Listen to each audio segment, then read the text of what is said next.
After 3 months of shutdown, the Premier League will return on June the 17th as Manchester City take on Arsenal. It was the news that everyone had been waiting for. After a long break from coronavirus, the top two divisions of English football were back. We're still awaiting official confirmation from the Premier League, but it is understood that clubs have agreed to that restart date of June the 17th, and that's where... But not everyone was happy about the news of the resumption. I know there are clubs in the Premier League who've got 5 or 6 players in dressing rooms that don't want to return or are uncomfortable around certain things regarding stage 2 and 3. I think most of the players are pretty happy with phase 1. Obviously there's a lot of people with different situations out there. People who sort of live with vulnerable people, pregnant wives or girlfriends. Obviously it's been well documented about the BAME community being at higher risk. I think it's a really difficult one to step into phase 2, and I think there is a little bit of reluctance in certain pockets of players. Despite the best efforts of the FA, the Premier League and the EFL, there are still concerns about the safety of Project Restart. I think there's a general anxiety because we're going into the unknown, and I think anybody in whatever walk of life they're in, if they're going into an environment that they're not sure about, they will become quite anxious. In this episode we ask, just how safe is Project Restart?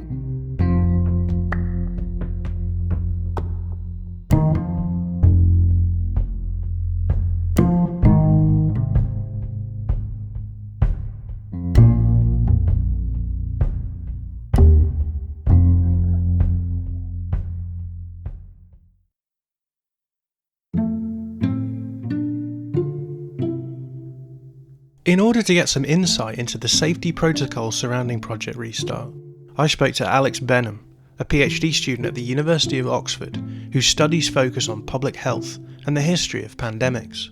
I began by asking him just how safe he thought the plans to resume English football actually are. If by safety we mean that danger is both unlikely and well protected against, then no, these plans are not safe at all.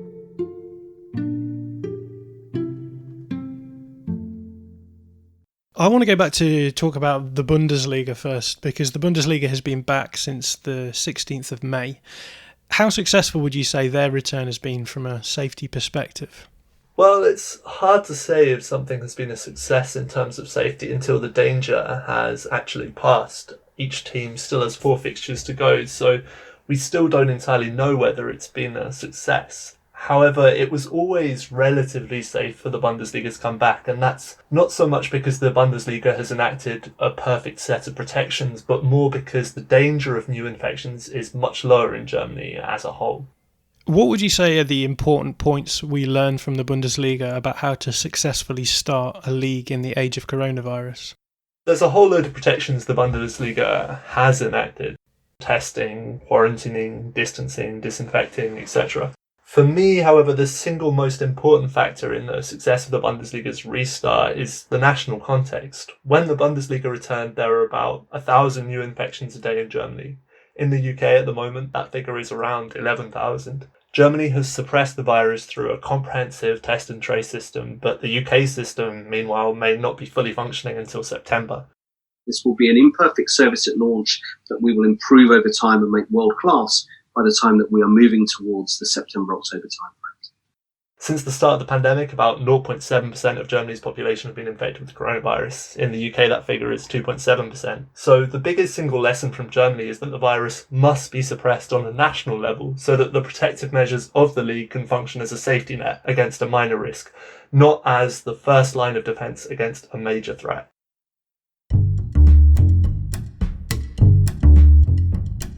So I want to talk about a few things in terms of the safety procedures that are in place in both the EFL and the Premier League. Let's talk about the testing protocols first. What are the Premier League's testing protocols? So the Premier League is testing all players and essential staff twice a week. They are buying these tests from a company called Pronetics, who are also providing independent testers to obtain the samples from test subjects. The test they are using is a qPCR test, which seeks to identify if someone currently has coronavirus by looking for viral RNA, which is the genetic material of the virus. The procedure behind a qPCR test is actually pretty simple. You take a sample from the subject, usually via a nasal or throat swab, you copy the RNA into DNA, and then you try to match it against the genetic sequence we have for the coronavirus. To determine the outcome of the test, you measure the quantity of the viral RNA in the sample against a set threshold, above which a person is positive, below which they're negative. It's really quite straightforward. How would you say that the Championship's testing protocols differ from the Premier League's then? Well, the EFL has centrally purchased qPCR tests as well from a company called Nationwide Pathology, and it's also required all of its players and staff to be tested twice a week. The main difference in the Championship is on the question of who actually carries out those tests. The EFL has offered the clubs a choice. Either they can pay for independent testers provided by Nationwide who will carry out the swab samples for a fee, or alternately, if they wish to save money, clubs can either assign their own staff as testers or even let individuals test themselves. 8 clubs have chosen this option, one of which we know is Middlesbrough. With all this in mind, how effective do you think these testing protocols are going to be in terms of reducing infections? So I have 2 problems with these testing protocols, and one of them is a general problem with the test itself, and one of them is a specific problem relating to how the EFL are allowing it to be administered. So firstly, the general problem. For someone with COVID-19 to test positive with a qPCR test, there has to be a large enough quantity of the virus on the swab for it to be detected. The problem is that with coronavirus, as with most pulmonary viruses, the quantity of the virus in someone's respiratory system varies massively from person to person. Some people will have large quantities, some almost none at all.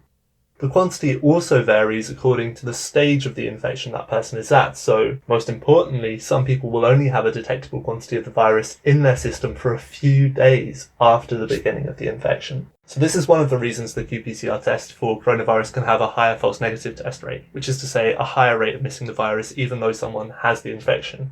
The test is highly specific, meaning that if you're positive, you're most likely positive.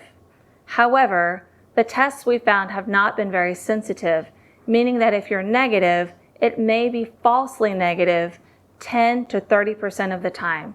According to Dr. James Gill at the Warwick Medical School, when tested alone, the PCR test has a 66.7% detection rate within the first week. So about 67% of people who actually have coronavirus will test positive on the PCR test. That's a very high false negative rate. You are telling a lot of people they don't have coronavirus when, in fact, they do. Now, this general problem has been made much worse by the specific problem generated by the EFL's decision on testing. Allowing untrained individuals to test others or even themselves massively increases the chance that the swab procedure will be conducted ineffectively. Swabbing's really unpleasant. Done properly, it makes most people gag or cry. My worry is that players and staff will invalidate the test results either through a desire to reduce discomfort, so not pushing the swabs back deep into the nose or the throat, or by accidentally contaminating the samples, which is obscenely easy to do. The Premier League ran its 4th round of COVID-19 tests on players and staff late last week, and the results yielded 0 positive cases out of 1,130 tests taken. Why do you think there's been such a discrepancy between the positive tests in the Premier League, which has had very, very few, and the Championship, which has seen a few more positive tests coming through? This is a great question, and one nobody really knows the answer to. So there are obviously 4 less clubs in the Premier League, but there are also several other factors. Players and staff at Premier League clubs tend to be better paid, they live in more isolated houses, have more resources for social distancing, use less public transport, maybe have less close contacts in riskier jobs. Also, as we have seen with various scandals about Premier League players, there is a far greater degree of media scrutiny on Premier League clubs. I think this has forced Premier League players and staff to probably observe social distancing rules a bit more closely than their peers in the Championship have. In Germany, Dynamo Dresden had to self-isolate their entire squad because of a number of positive tests. Is there any talk of similar isolation protocols in England? So the situation in Germany is a bit different, as the local health authorities have the power to request teams isolate after positive tests. This is what happened with Dynamo Dresden. However, as far as I know, there are no proposals for similar isolation protocols in England. I think players in the league have both been pretty opposed to isolation measures for different reasons. So as far as I know, there are no similar isolation protocols in England. And is there a hard limit after which the leagues will be postponed? Not one that is publicly available or public knowledge, no. I would imagine the leagues would be pretty opposed to making any kind of public limit which they would actually have to abide to. My interpretation is the leagues will carry on until it becomes logistically impossible for them to continue.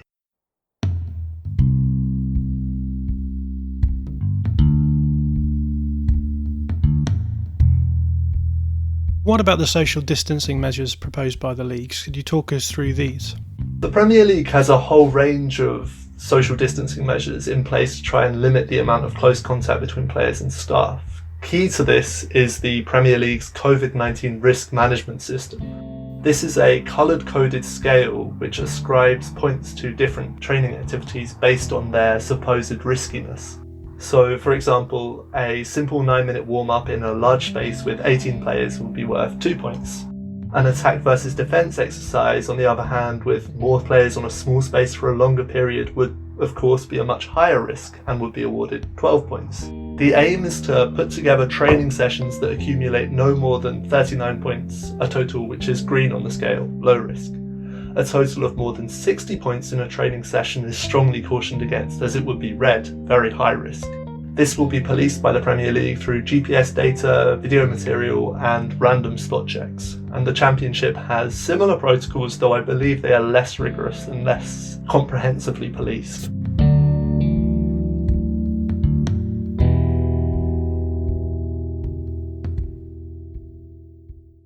There's been a lot of talk about scientific research showing that exposure to other players is very low in training matches.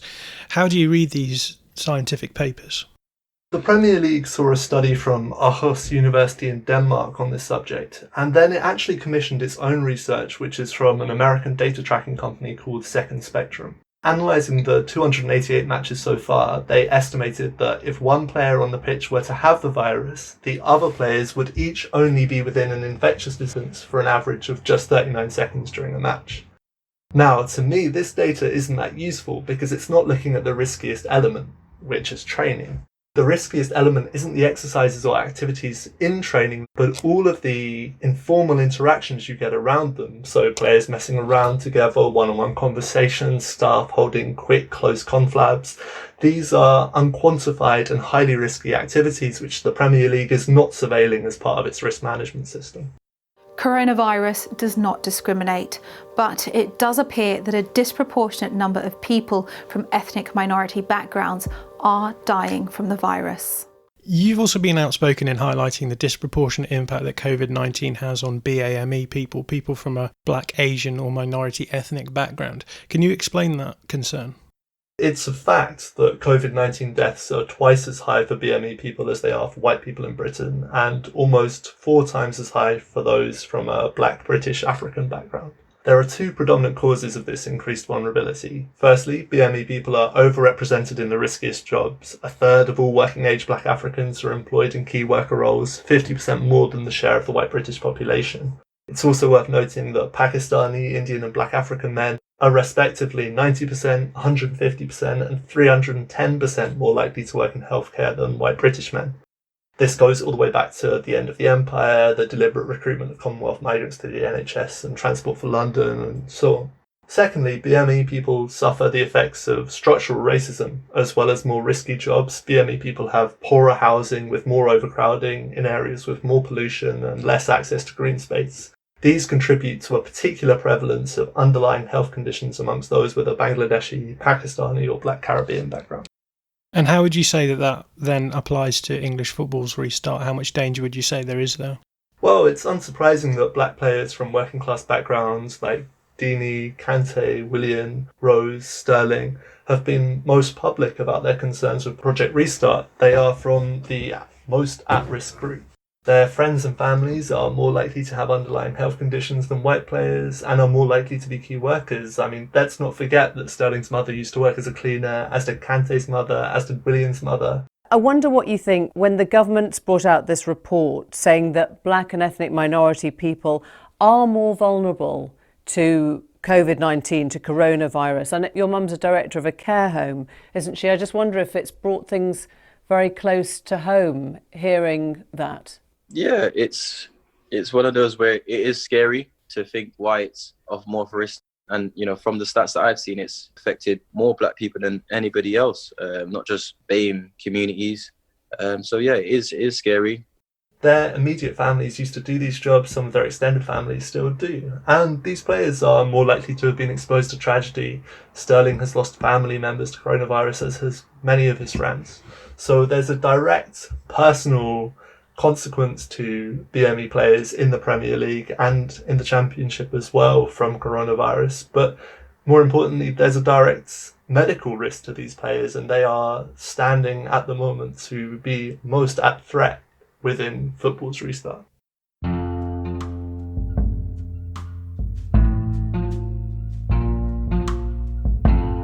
So with all these things in mind, how dependable would you say that the safety protocols for Project Restart are? They are not fit for a national context of an unsuppressed virus. While these measures may work as safety nets in a country with a low rate of infection like Germany, they do not provide adequate protection in a country which has a high rate of infection and a barely functioning test and trace system like Britain.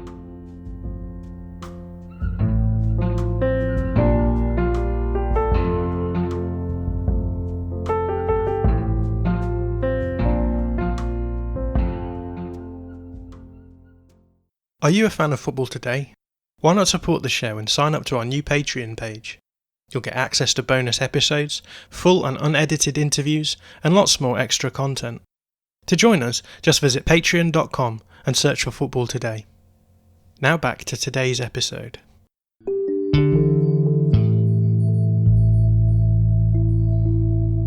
Often in the present, we can learn a lot simply by looking back into the past. So what can history teach us about the possible trajectory of coronavirus in 2020?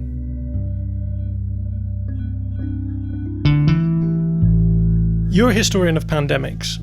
Fundamental to the idea of historical analysis is the idea of repeatability, that something that's happened once could happen again. How repeatable would you say that pandemics are as events? So there's a huge repeatability here. Public Health England's contingency plan is based on studies of the 1917 to 1918 Spanish flu. The first wave of Spanish flu in Britain from May to July 1917 was not that bad, but the British government failed to learn lessons and take proper precautions against its recurrence. In September 1917, a more virulent and deadly strain of the virus emerged. By October, there were 4,500 deaths a week. Dozens of people were collapsing in the streets. There was a shortage of coffins. Council workers were drafted in to dig graves. Spanish flu ended up killing 228,000 people in Britain, the vast majority in the second wave. All this concern that we hear today about a second wave of coronavirus is founded on studies of the best historical model we have, the last global pandemic of a highly contagious novel pulmonary virus, Spanish flu.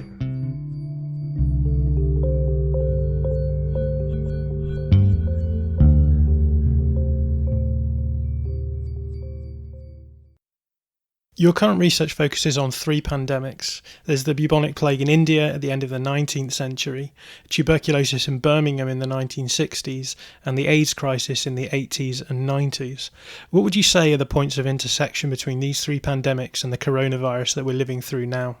In terms of the scientific aspect, they were all infectious diseases where the mode of infection wasn't clearly understood. They all disproportionately affected poor people from racial minorities, and in all three cases, scientists tend to favour racist explanations of innate vulnerability and lifestyle choices rather than a critical understanding of the role contagion actually played in these past disease outbreaks. In particular, you've been interested in the way that states respond to pandemics. What have you learned so far? With each of these infectious diseases, the response of the British state has been defined by three main features: denial, delays, all structured by a consistent valuing of the economy over people's lives. So, for example, with the bubonic plague in India, which I've been studying most recently, the authorities in Mumbai started receiving reports of the cases of the plague in May 1896. However, the British didn't actually officially acknowledge the presence of the plague until October that year, 6 months later. The British then delayed taking any real action. By late autumn, the death rate from the plague was 1,000 a month. By early 1897, it was 500 a week. Then there was panic. Almost half the population of the city fled. British officials considered the possibility that Mumbai might simply collapse, cease to exist as a city. This was all driven by a desire not to close down Mumbai's lucrative textile industry or scare Britain's trading partners with reports of an unchecked pandemic. The British prioritised saving Mumbai's port and textile mills at the expense of 180,000 lives in the city alone. This has clearly got a great deal of resonance with what I was talking about in terms of the Spanish flu in Britain earlier.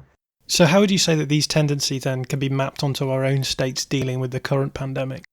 The same three features define the British state's response to the plague in the 19th century and its response to coronavirus today: denial, delays, and a drive to defend the economy instead of people's lives. In February, the government denied the seriousness of the pandemic. The health secretary informed the press that the risk to the public, quote, remains moderate, while the Prime Minister assured reporters that, quote, people have every reason to be confident and calm about that kind of thing. On March the 3rd, the government, via SAGE, was presented with a bleak warning by two modelling teams. According to their models, the current strategy of mitigation would result in around 250,000 deaths. However, instead of acting on this dire warning, the government then delayed taking serious action for the next 20 days. On March the 3rd, when the government were given their warning, there were just 14,000 infections in the UK. By March the 23rd, when the government finally initiated a lockdown, there were 1.5 million. This desire to deny a need to respond, or to delay responding itself, was driven by the government's desire to protect the economy. Back in February, Johnson used a major speech to denounce what he called the bizarre autarkic rhetoric of attempts to restrict movement due to the pandemic. When barriers are going up, and when there is a risk that new diseases such as coronavirus will trigger a panic and a desire for market segregation that go beyond what is medically rational to the point of doing real and unnecessary economic damage, then, at that moment, humanity needs some government somewhere that is willing at least to make the case powerfully for freedom of exchange. This is why the government have consistently resisted taking public health measures they feel will negatively affect the economy. Would you say that these observations about states could equally apply to other institutions, the FA and the EFL, for example? Absolutely, it's the same thing again. They tried to keep playing, they delayed taking action, and now they are desperate to avoid the economic consequences of failing to restart the season.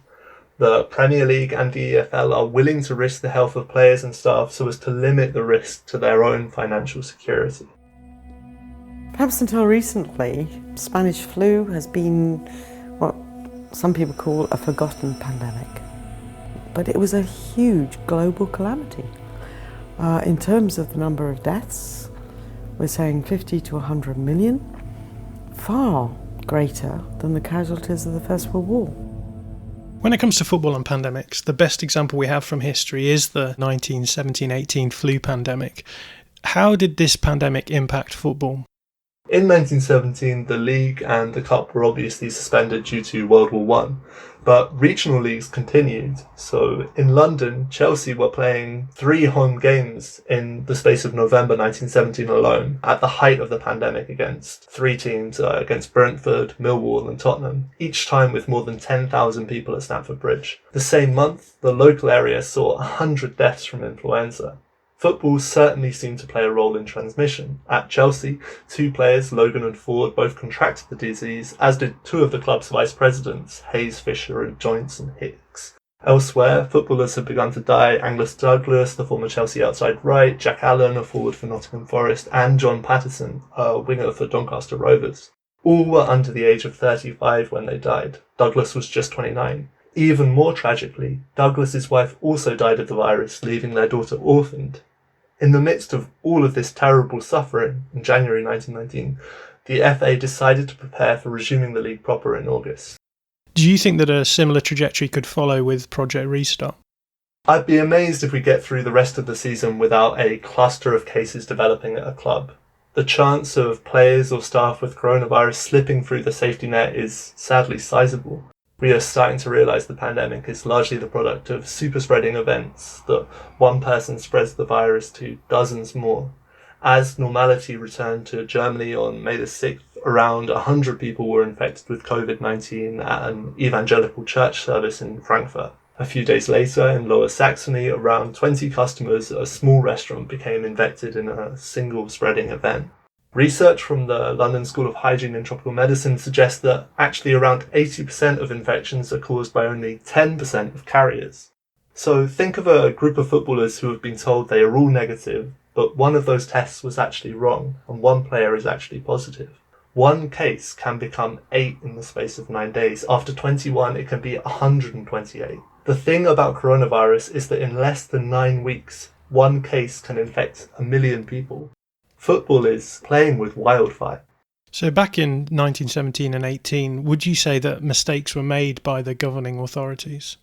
Absolutely. Mistakes were made then, and they're being made now. The decision to carry on playing football was not a medical decision. It was about the self-interest of the clubs. And there are so many mistakes here, but the single biggest one in 1917 and 1918 and today is football returning to a country in the middle of a terrible pandemic.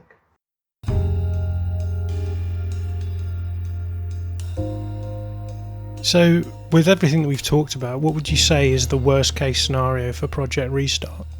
At the end of May, we learnt that one club executive had contacted the Premier League out of concern that he personally might face corporate manslaughter prosecution if a player died from COVID-19. In my opinion, the worst case scenario is fatalities, and this is clearly the case for club executives too. If they are already trying to establish liability, they are worried about players dying. The repercussions of a player dying will be huge. Aside from the personal tragedy, this would be manslaughter. There would be huge legal repercussions. The season would undoubtedly have to be ended. With all of those associated financial costs, it would be an absolute disaster. That might sound unplausible now, but let's remember what the government were saying in February about coronavirus. They were saying people have every reason to be confident and calm, that this was only a minimal risk. How has that turned out?